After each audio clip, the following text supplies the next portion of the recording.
Hello everyone, it's Enter the Stars. It's May 2013, and the winter has not ended in Minnesota.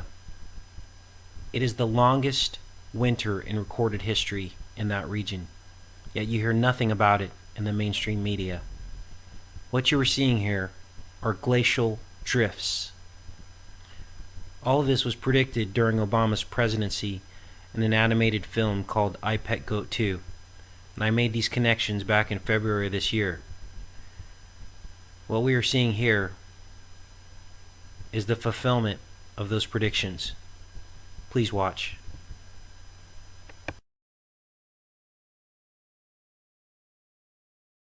I ripped this vid back in February, the middle of winter, in anticipation of a prediction that I did for I Pet Goat about coming ice age. Had a lot of very technical information. Showcased here is a Suspicious Observer and his analysis on this about the coming mini ice age. I'll let him speak, and then we'll go into some of the details about what exactly is going on.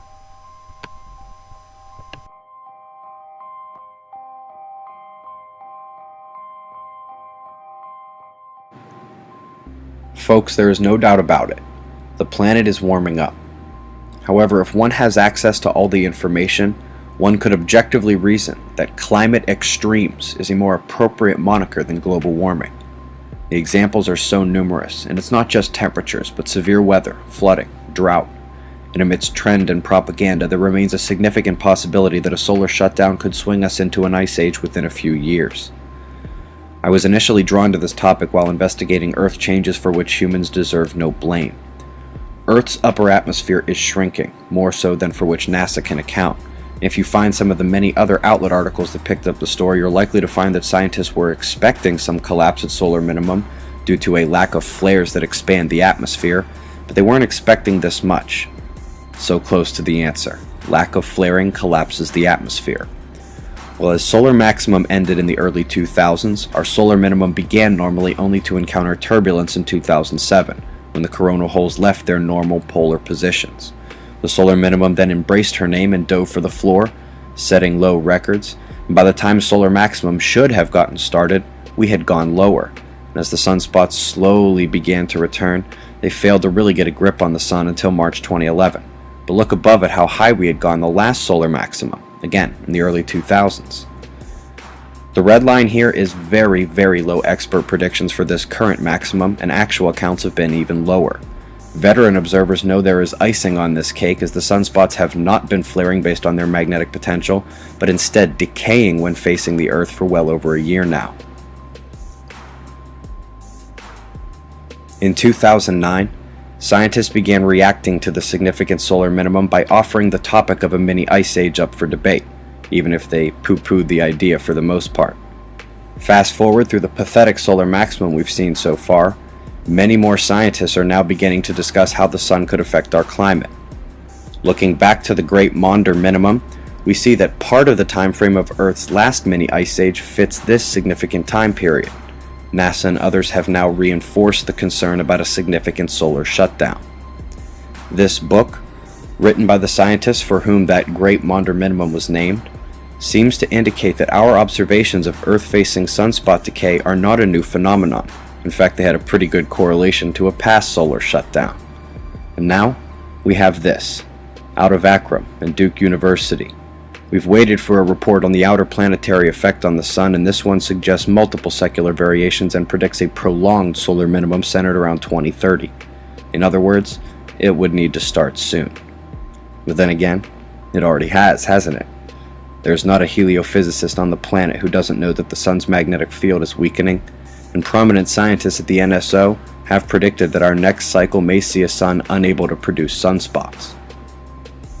For hundreds of thousands of years, the CO2 correlation to temperature has been astounding, but in recent years, we see the planet isn't warming as fast as we're polluting. Our guesses on longer timelines suggest the correlation is weaker than it appears, and recently, the atmospheric CO2 is pushing 400 parts per million with only slight changes in temperature. This video is a tangent from my video Energy from Space, which details a larger picture and includes the other half of this coin. Never forget that humans have survived this in the past and could all go back to normal at any time. But I'd also consider setting aside some time for long-term planning. Be safe, everyone. So there we heard some pretty technical information from Suspicious Observer regarding a possible coming ice age, and I think it linked well with iPetGoat and the predictions in it. Now in this video that I ripped a while back, I showcased a group called the Glacial Drift. Okay, and they had some very interesting songs. Help Ozan Almada, which is Adam Lanza backwards, which was the suspected killer at Sandy Hook Elementary. And I looked a little bit into this group, actually had some correspondence with them and some very cryptic messaging. And they have quite a bit of information hidden in their songs and in their lyrics that points to their knowledge of a coming ice age. And in fact, the capital city, which is showcased in one of their songs of Quito, is the highest capital in the world, and it sits directly on the equator in Ecuador. So they seem to corroborate some of the things in iPetGoat 2. The song Ozan Almada backwards is of course a primer that many times we can find things by playing them backwards and seeing things backwards. 322, the number 322 is often backwards in a lot of the imagery and symbology of the New World Order. So we need to keep an eye out for this, guys. This is getting serious. Longest recorded winter in Minnesota, which is one of our 50 states, on Obama's watch, as predicted in iPetGoat 2.